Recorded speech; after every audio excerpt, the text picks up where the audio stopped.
అందరికీ నమస్కారం అండి. గవర్నమెంట్ ఆఫ్ ఆంధ్రప్రదేశ్‌లో గల గవర్నమెంట్ జనరల్ హాస్పిటల్స్ అన్నింటిలో మనకి పాలియేటివ్ కేర్ సెంటర్‌లు మనకి ఓపెన్ చేయడం జరుగుతుంది. ఆ పాలియేటివ్ కేర్ సెంటర్స్‌లో మనకి రిక్రూట్‌మెంట్ జరుగుతుంది. ఆ రిక్రూట్‌మెంట్‌లో మనకి స్టాఫ్ నర్సులు మరియు మెడికల్ ఆఫీసర్ పోస్టులు తీయడం జరుగుతుంది. ఈ రిక్రూట్‌మెంట్ ప్రతి జిల్లాలోనూ జరుగుతుందండి. ఎగ్జాంపుల్ నేను ఈస్ట్ గోదావరి అయితే చూపెడుతున్నాను గానీ ప్రతి జిల్లాలోనూ జరుగుతుంది. మీ జిల్లాల్లో గల డిఎంహెచ్ఓ ఆఫీస్‌లో మీరు కనుక్కున్నట్టయితే ఈ రిక్రూట్‌మెంట్ వివరాలు మీకు తెలుస్తాయి. దీనికి ఏంటంటే ఫీజు లేదు, ఎగ్జామ్ లేదండి. డైరెక్ట్‌గా మీ మార్క్స్‌ని బట్టి రిక్రూట్‌మెంట్ జరుగుతుంది. మెరిట్ లిస్ట్ ఆధారంగా రిక్రూట్‌మెంట్ జరుగుతుంది. అందరూ దీన్ని ఉపయోగించుకుంటారని కోరుకుంటున్నామండి. దీనికి సంబంధించి వివరాల్లోకెళ్తే ఈ రిక్రూట్‌మెంట్‌లో మనకి జనరల్ ఫిజిషియన్ లేదా మెడికల్ ఆఫీసర్ పోస్టు ఒకటి మరియు స్టాఫ్ నర్సులు 3 పోస్టులుగా మనకి ఈ రిక్రూట్మెంట్లు ఇవ్వడం జరిగింది. దీనికి సంబంధించిన క్వాలిఫికేషన్ కూడా మనం చూసుకోవచ్చు. నెక్స్ట్ ఇది రిక్రూట్మెంట్ స్టార్టింగ్ డేట్ వచ్చి మనకి 23/12 మనకి నోటిఫికేషన్ జారీ చేయడం జరిగిందండి. అయితే మనకి 26/12/2024 నుండి మనకి అప్లికేషన్ తీసుకోవడం జరుగుతుంది. 4/1/2025లో 5 వరకు మనకి అప్లికేషన్లు తీసుకుంటారు, సాయంత్రం 5 వరకు. నెక్స్ట్ ప్రొవిజనల్ మెరిట్ లిస్ట్ ఎప్పుడు పెడతారు, ఫైనల్ మెరిట్ లిస్ట్ ఎప్పుడు పెడతారు, అపాయింట్మెంట్ ఆర్డర్స్ ఎప్పుడు ఇష్యూ చేస్తారు అన్న డేట్లు కూడా మనకి ఈ నోటిఫికేషన్లో ఇవ్వడం జరిగింది.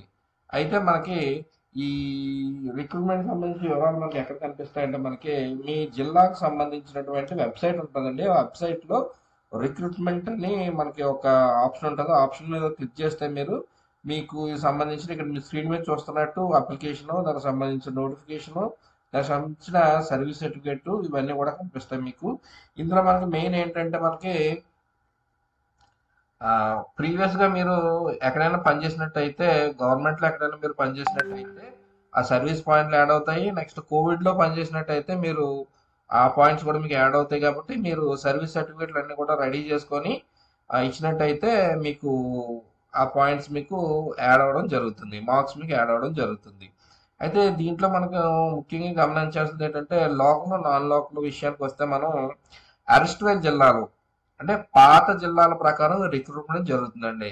అంటే ఎగ్జాంపుల్ ఈస్ట్ గోదావరికి వస్తే ఈస్ట్ గోదావరి ప్రస్తుతం రాజమండ్రి డివిజన్, కొవ్వూరు డివిజన్ ఉన్నాయి మనకి. పాతప్పుడు చూసుకుంటే కొవ్వూరు డివిజన్ వెస్ట్ గోదావరిలో ఉండేది, రాజమండ్రి డివిజన్ ఈస్ట్ గోదావరిలో ఉండేది. రిక్రూట్మెంట్ మనకి ఈస్ట్ గోదావరి అరెస్ట్వేల్ అంటే ఈస్ట్ గోదావరి పాత జిల్లా ప్రకారం జరుగుతుంది కాబట్టి రాజమండ్రి డివిజన్ సంబంధించిన అప్లికేషన్ మాత్రమే తీసుకోవడం జరుగుతుంది. అంటే లోకల్ కింద కన్సిడర్ చేయడం జరుగుతుంది. కోవిడ్ డివిజన్ సంబంధించిన అప్లికేషన్ తీసుకున్నప్పటికీ అవి నాన్ లోకల్ కింద పెడతారు.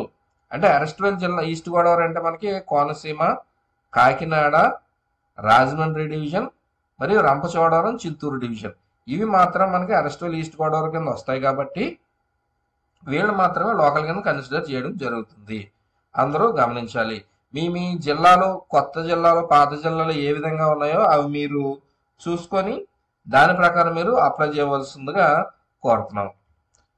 ఈ విషయాన్ని స్టాఫ్ నర్సులు ఎవరైతే ఉన్నారో స్టాఫ్ నర్సులకి మరియు మెడికల్ ఆఫీసర్లు ఎవరైతే ఉన్నారో అంటే ఎంబీబీఎస్ చేసిన వాళ్ళు, లేదా జనరల్ మెడిసిన్, ఎండి జనరల్ మెడిసిన్ చేసిన వాళ్ళు, జిఎన్ఎం చేసిన వాళ్ళు, బిఎస్సి నర్సింగ్ చేసిన వాళ్ళు ఎవరైతే ఉన్నారో వాళ్ళందరికీ తెలియజేసి వాళ్ళందరినీ అప్లై చేసుకోమని చెప్తారని కోరుకుంటున్నామండి. ఈ వీడియో నచ్చినట్టయితే మీకు కామెంట్ చేయండి. ఏమైనా మీకు వివరాలు కావాల్సి వస్తే కామెంట్ సెక్షన్లో మీకు లింక్ ఇస్తున్నాము. రిక్రూట్మెంట్ నోటిఫికేషన్ సంబంధించి ఆ లింక్ మీద క్లిక్ చేసినట్టయితే మీకు డైరెక్ట్గా అప్లికేషన్ ఓపెన్ అవుతుంది. అప్లికేషన్ మీరు ఫిల్ చేసి డైరెక్ట్గా డిఎంహెచ్ ఆఫీస్లో ఇవ్వవలసి ఉంటుంది. థ్యాంక్ యూ అండి.